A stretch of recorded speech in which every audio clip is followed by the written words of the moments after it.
November 16th, 2016. Here's a new set of ideas for people to think about.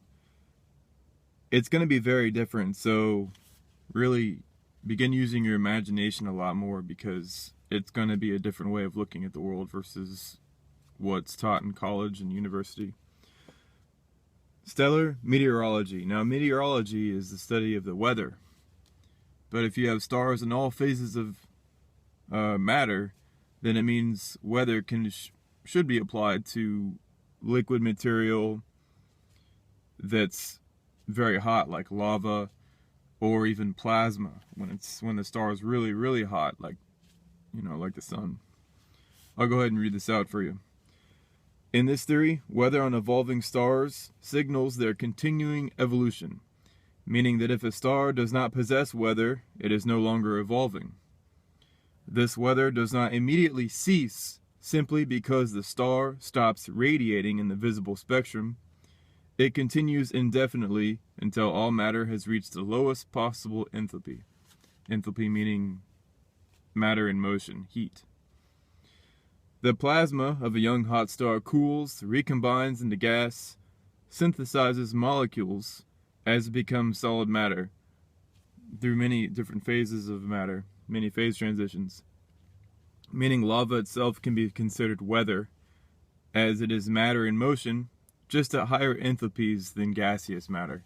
So when you look at lava, if you watch videos of the Hawaiian volcanoes or Mount Etna or various other videos, when you look at liquid material, you can look at that as weather, especially inside of this theory, because it's an encompassing theory. It just doesn't focus on the little thin atmosphere that encompasses the Earth. That's a very short-sighted way of looking at weather.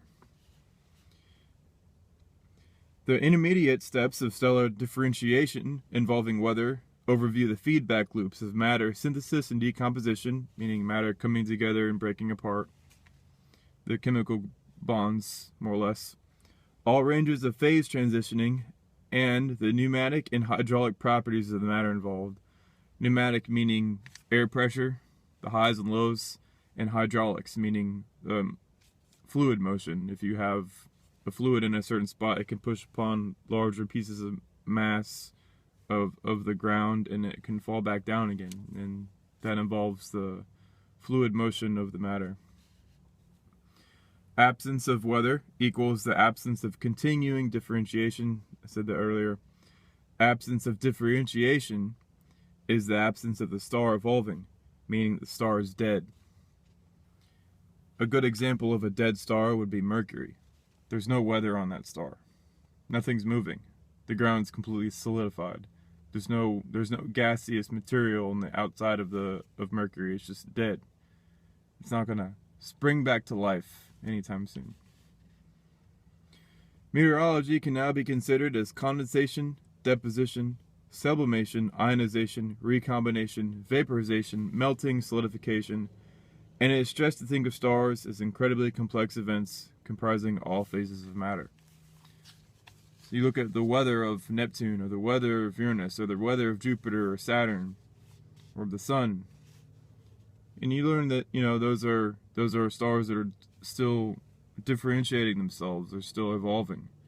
They're a lot younger than the Earth. But eventually Earth is going to become like Venus with just a thick CO2 atmosphere, and that CO2 atmosphere is going to thin out and become like Mars.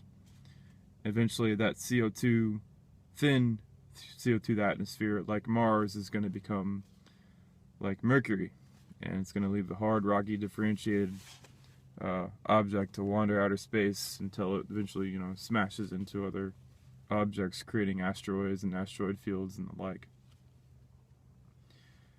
And on that note, a little thing I was thinking about, knowing that Mars is much older than Venus, which is also in turn much older than the Earth, I'm disappointed when I see people online talking about how we're going to terraform Mars, and Elon Musk is going to send people up there to live on that object.